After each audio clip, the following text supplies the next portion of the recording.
Hello, welcome to Nikki B Teaching. I'm Nikki Baker. I have been filming and have just loaded a couple of high frequency word videos. So I just wanted to take a couple of minutes to talk about what high frequency words are, what current research tells us about teaching these words, and answer a few questions that I think are going to come up as these videos load the next couple of weeks. So what are high frequency words?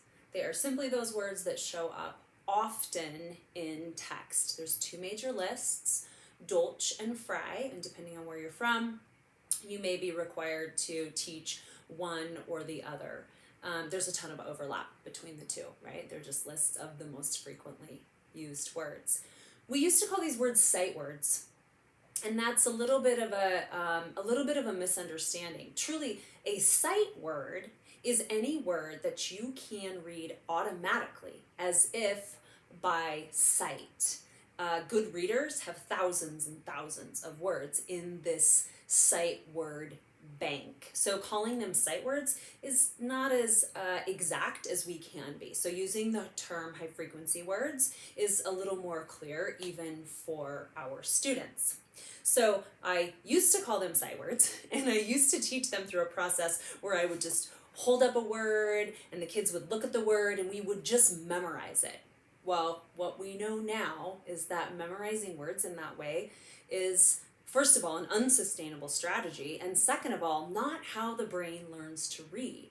So one of the things we know now from neuroscience and from brain scans is that we've got different areas in the brain that are involved in learning to read. The left side of the brain is the reading brain, is the side that is dominant during reading. And what we're doing is helping this front part of the brain that processes speech communicate with this back part of the brain that processes print. Those two areas are not hardwired to communicate with each other. We have to teach that. We have to literally recycle the brain or rewire the brain to become a reading brain. And we do that through direct instruction, through exposures, through practice, and through repetition. So if we're not learning these words visually by sight, we are actually learning them through analysis and through speech to print. So what you see in every video, the first thing I do is say the word, which will feel different if you're used to showing the word first. I say the word, I use it in a sentence, I ask the kid to repeat, hopefully they're talking to the computer, and then we tap the sounds in the word.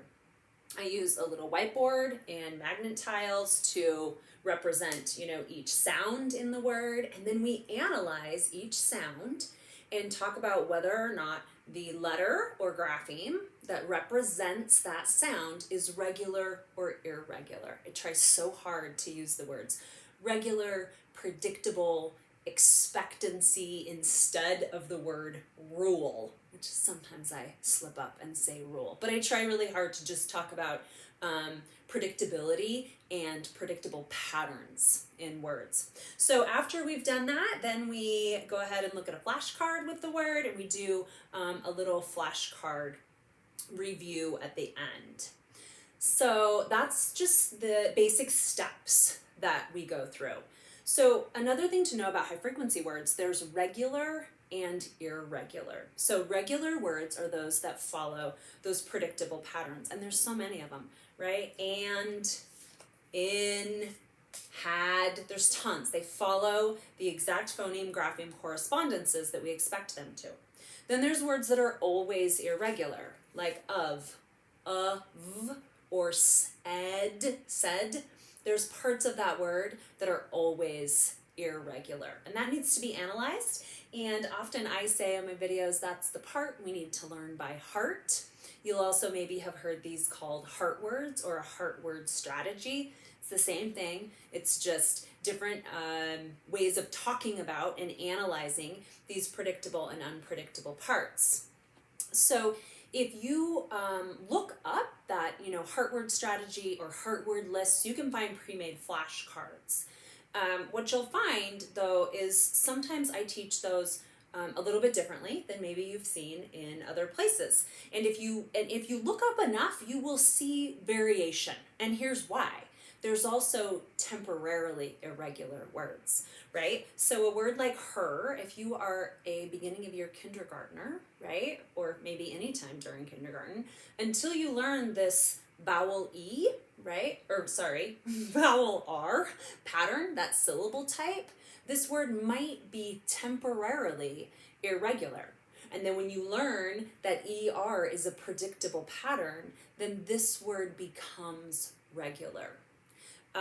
Another really nice example of that, I teach is, has, his, and as regular words. And again, you'll see sometimes flashcards where the z, the s, the z sound is underlined. But I teach this as regular because here's what we know. The z sound is actually represented by the letter S 64% of the time.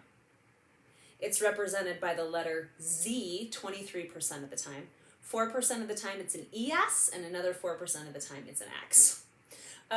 So 64% of the time, that is a pattern worth teaching. There are lots of vowel phonograms that are less predictable than 64, and we still teach those, right? We want kids to have options and to understand how English works. So I teach those as regular words. There's a nice video about that.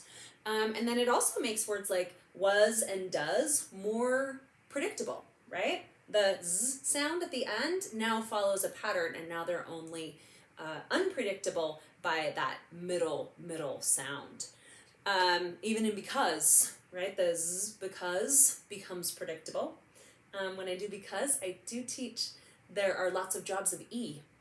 One of the jobs of E is to keep a word from looking plural that's not plural. So it's there as a little place marker so we know, because is not trying to tell us that it's more than one of something, similar to the word house and mouse.